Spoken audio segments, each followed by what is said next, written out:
All right, so I'm going to do a breakdown on this match that Valerie had earlier this year.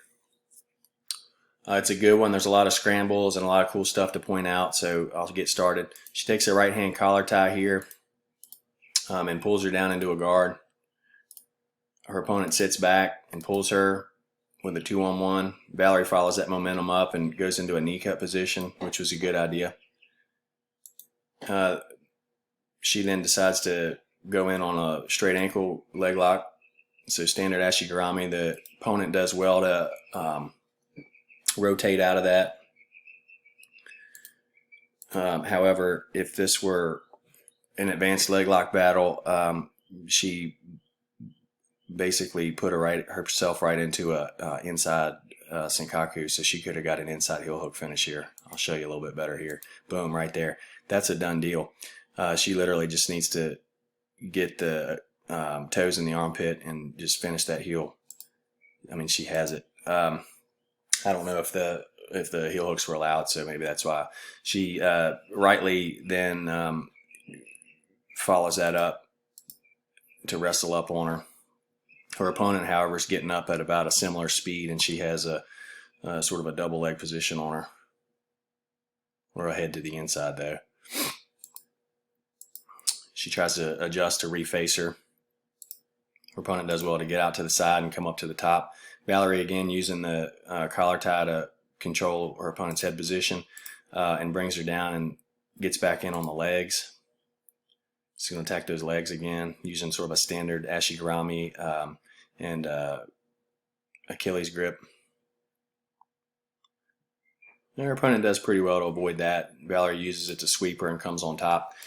Now she's back in a passing position again. This time she has a good, really good half guard position. She has beat her opponent's defensive legs. There's no knee shield there, so she's past the knee shield. She also has the crossface and the underhook, so she's chest to chest. This is ideal. This is a pass that's probably guaranteed to happen in most situations. Rightly brings in the butterfly hook to help assist in freeing this leg. She's cross-facing the living hell out of her opponent right now. You'll be able to see that when they change positions here in a second. Her opponent basically lets her leg go so that she'll pass because the crossface is just coming on so hard, from what I can tell. So she's shimmying the leg out. The leg's gone. Boom. Her opponent lets it go. Right there, her opponent made probably a good choice in getting a scoop grip under the hip, which is going to allow her to try to walk her legs parallel and take her head under Valerie's body and pop out the other side. I think it's called a ghost escape. It's a pretty good escape. Tom DeBlas shows some nice details on it. He said he likes to use that escape a lot, and it is pretty effective. And I think that's what this her opponent was looking for. Valerie looks still cross-facing the life out of her. Just a hard cross-face. Which was good. I mean, and she has the underhook too. The problem is her opponent is walking her hips to get parallel. She's going right into that crossface though. I think right about there I would have abandoned, see how her opponent's parallel with her, I would have abandoned whatever she's doing with her left arm and brought her arm over to this side and blocked her hips, and then used her head to block the other side of her hips and just gone to a north-south pin. See, her opponent was able to sort of just about squirrel out right there. She's got some kind of a grip on her. Uses that to come up on a front head. Instead of coming up onto her knees, Valerie is flattened back. Her opponent comes on top to what looked like maybe a knee on belly, but Valerie turns that into a leg lock position somehow. Like I said, there's a lot of scrambles that are a little more than I can explain because I'm not sure what was going on. Her opponent goes to get away from her. She rightly follows her back really closely and looks for a takedown. They get into a little tussle and the ref breaks them.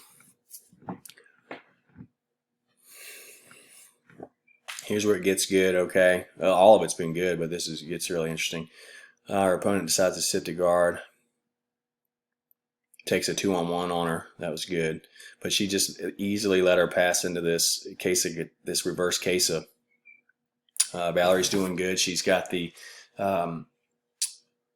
armpit controlled with her elbow. She's got a scoop grip. She wants to keep her flat and use that scoop grip to free her trapped half guard leg.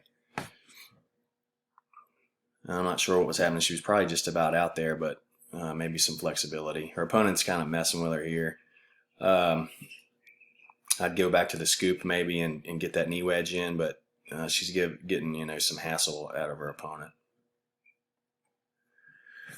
Right Lee reaches back and gets a Kimura and goes into the Kimura float pass. So right now she's going to need to bring in her left knee across the hip line to use it as a wedge to help free the trapped leg. She uses that well. Boom.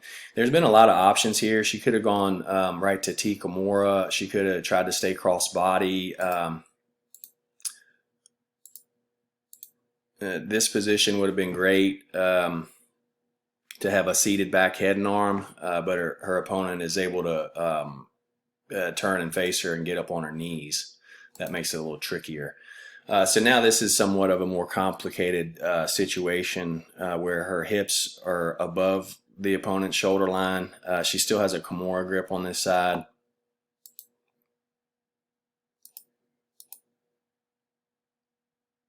I'm sure her opponent is trying to grab her lower leg here.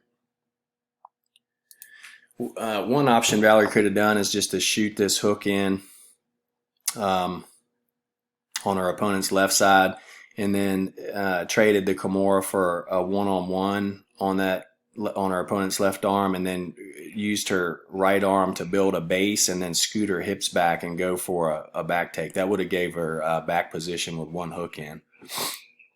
It's okay though. She still does well. I think she's just trying to pull the arm out. Boom. She pulls the Kimura out. Her opponent has to react to that. Unfortunately, somehow she gets out of that scramble. Let me back that up. It's just crazy. It's hard to even appreciate exactly what happened there. Valerie rips the arm out and puts Kimura pressure on. Her opponent has to respond to that by taking her back towards the floor.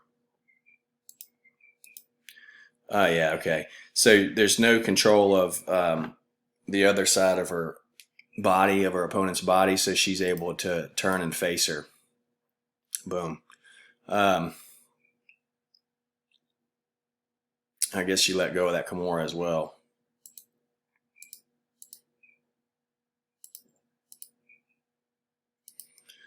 She's slapping a triangle there. Unfortunately, the ref's here in the blocking the view. But she's already in a locked triangle. So it's almost a done deal right now. I'm sure it's tight. She makes the proper adjustments and shoots her left arm under the opponent's leg and gets a deeper angle, and that's just solidified it. So it was a good match. Like I said, a lot of scrambles that are hard to break down with great detail, but overall she did well using leg lock attacks and combining that with coming up and passing the guard and following her opponent's back and making nice transitions. Nice guard passing was displayed. A constant sort of attack style game was evident. So it was a good match. Hopefully that's helpful. I'm going to try to do some more of these. I'm going to do her other match from that day too here in just a second.